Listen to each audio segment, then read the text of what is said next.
Most people aren't aware of how easy it is to grow ginger at home. All you need is ginger from the grocery store. It can be conventional or organic. The important thing is that it looks like it's ready to grow, with growth points that are swelling or lighter in color or otherwise ready to go. So this is my setup for doing ginger. I have the greenhouse trays, one without holes because I'm starting them in the house and I don't want to chase water everywhere, and then one of the ones that's perforated. The big thing here is you want to keep the ginger moist but not wet. Wet is not good. So when I have my ginger here, this I bought at the grocery store. It was pretty cheap. This whole bag was like $5 or maybe $6. But what you're looking for are these little kinds of things that show that it is wanting to grow, okay? Now this was conventional.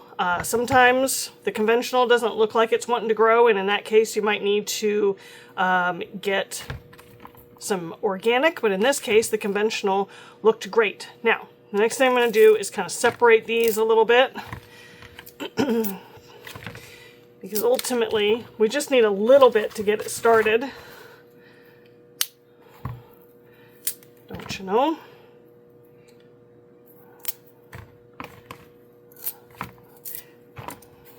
Let's see. Ones that are really wanting to grow, I definitely want to use those ones. Or I guess ideally, I should have let these sit out overnight to form a little bit of a callus there, but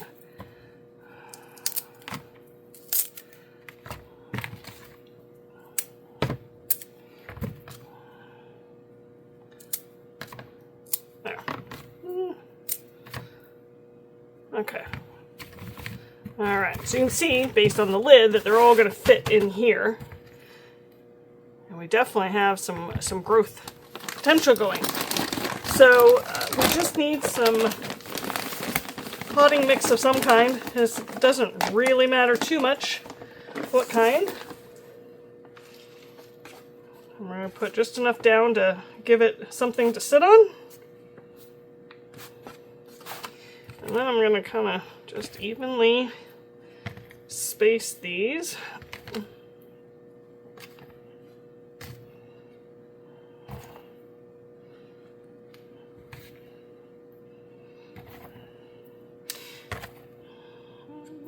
See, there's not much to this, except maybe just making sure that you can fit them all. Don't you know? Scooch that over a little bit. This way, I guess. There we go. And then that, and then that. Okay. Then, I'll put some over the top. You don't need a lot, you just need enough to cover it so that they'll stay moist and damp and happy.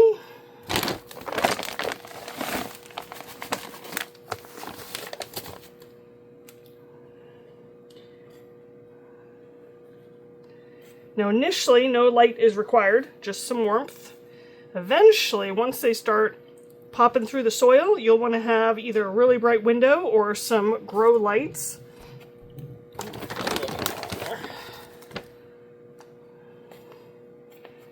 But it's going to take a while, so don't be discouraged if it doesn't happen right away. I guess I can just use the rest of my bag. That's alright. There we go. Just kind of gently pat it down. Sometimes I use a spritzer for this, but this time I'm just going to give it some water. And again, you just want to, after this first time, I just have a spray bottle that I keep, and then I just spray it. But the important thing is, for the most part, when you have the lid on, it'll keep that moisture in there, and so it'll be set up well to be successful. So that's it. That's how you start it, and then you need to find a warm shelf for, 4 to 6, maybe even as long as 8 weeks, depending on the conditions. So again, don't freak out if it doesn't happen right away. All right, well, here's my setup. I have grow lights here because this is where I do all my seed starting, but it is a very bright window, so we'll see. I mean, eventually there'll be lights on it because I'll have all my other starts in here. But it's on a seed mat, and that's what this is. I have another one. But all they do is they just, I want to say they like hold a 74, 76 degree temperature, something like 70. It just gives an extra little bit of warmth to help encourage these things to do their thing more quickly. Again, I'll need to come in here periodically and make sure it has enough moisture, but again, not too much. And that's it. And then eventually we'll be looking for little green shoots popping through, and then we'll take the lid off when that happens. So this ginger I bought this year must have been much more excited to grow because it only took 3 weeks, and look at it. So at this point, I just turned the grow lights on. That'll keep it from getting too tall and straggly. Unfortunately, it is still very, very winter outside, so it'll be a while before these can go outside. I can either keep them in here. If they start getting too out of control, I can start potting them up and hanging them out somewhere. But the main thing is they can't get too cold at this point. So, but look at them go. I'm going to have a good ginger crop this year. Once all danger of frost is gone, you can pot up your ginger and watch it start to grow. It just needs regular sun, at least, 6 hours a day of full sun, if not more. It needs to be watered regularly, not wet, but kept consistently moist, and it's a strong feeder, so make sure you fertilize it regularly. After that, it's pretty much just watching it. However, what you'll notice is each plant has the rhizome underground, and that's the part that we want to harvest. And you'll see it start to hump over at the top of the soil. And when you see that, you want to put a little dirt over it, because the idea is you want it to continue growing up, to continue making the hands larger versus starting another hand because it's like, whoop, I'm at the top of the soil, we got to go sideways. We don't want sideways. You want it to go up. Well, it's getting cold up here in New Hampshire. It's time to harvest our tropical plants. This one here is ginger. You can see the leaves are getting pretty golden, no longer green. It's just has not been like our cold weather. So I'm going to see what we have in the pot here. The pots are pretty full, kind of busted at the seams. You can see there are lots of roots. So ginger is the underground rhizome of these plants. Ooh, see lots of it here. Each pot started with 2 little tubers, one on each side. I guess I don't really need this anymore. I'm going to get rid of this. Make my life easier.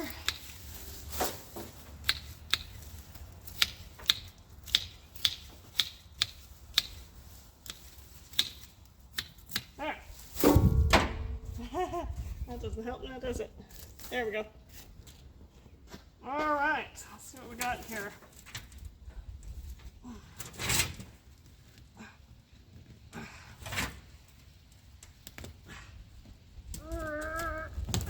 There we go. All right, so here is actually what it started from. You see the skin is dark brown. That means it's a mature ginger. I plant, you plant mature ginger like what you get at the grocery store. But right now what we're harvesting, come on, let's go, is baby ginger. So this is young ginger, which means it hasn't had a chance to mature enough and grow that dark skin. And the nice thing, it's milder, it's more tender, right? It's not so fibrous and chewy. Usually doesn't have quite as much heat, that kind of thing.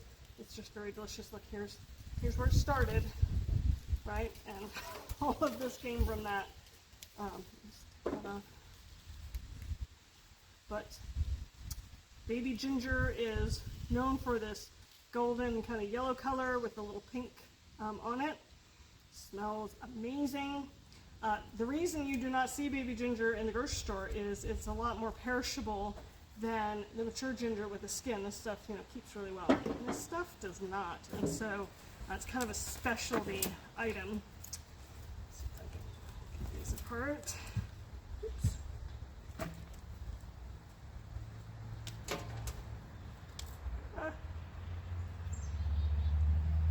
You can see where each stalk is, it starts growing a new little piece. This one was just getting started.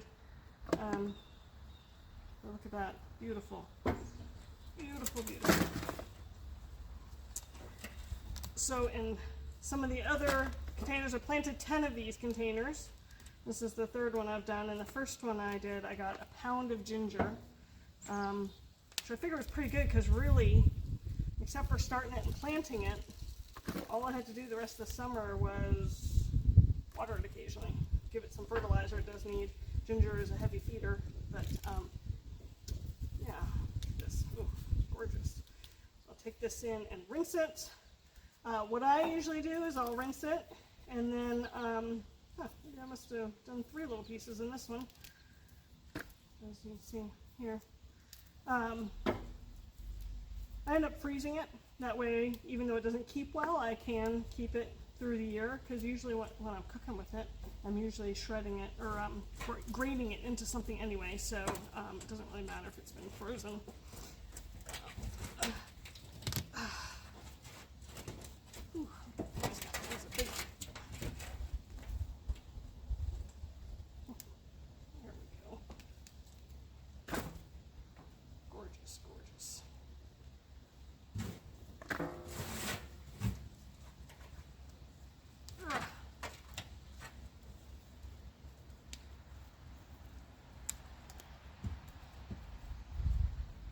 These are kind of small. I was doing some reading on that.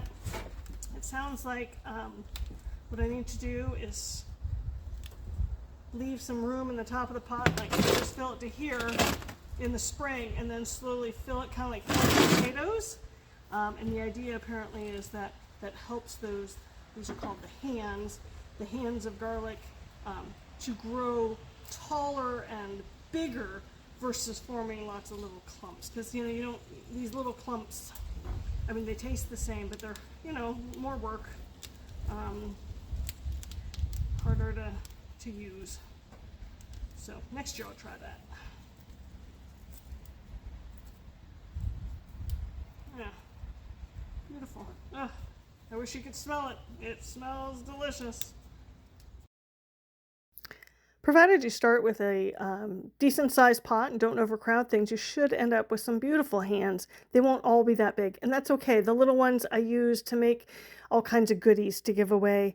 I keep the big ones to gift because they're so magnificent. But the little ones, you can take the skin off, and then once they're cleaned, then you can wrap them individually in plastic wrap, put them in the freezer, and they'll last in there for years. I mean, literally years. You could grow ginger once every 3-4 years if you wanted, and you would be set. But look at that beautiful stuff. Everybody loves to receive it as a gift. It's wonderful to cook with and easier than everybody thinks.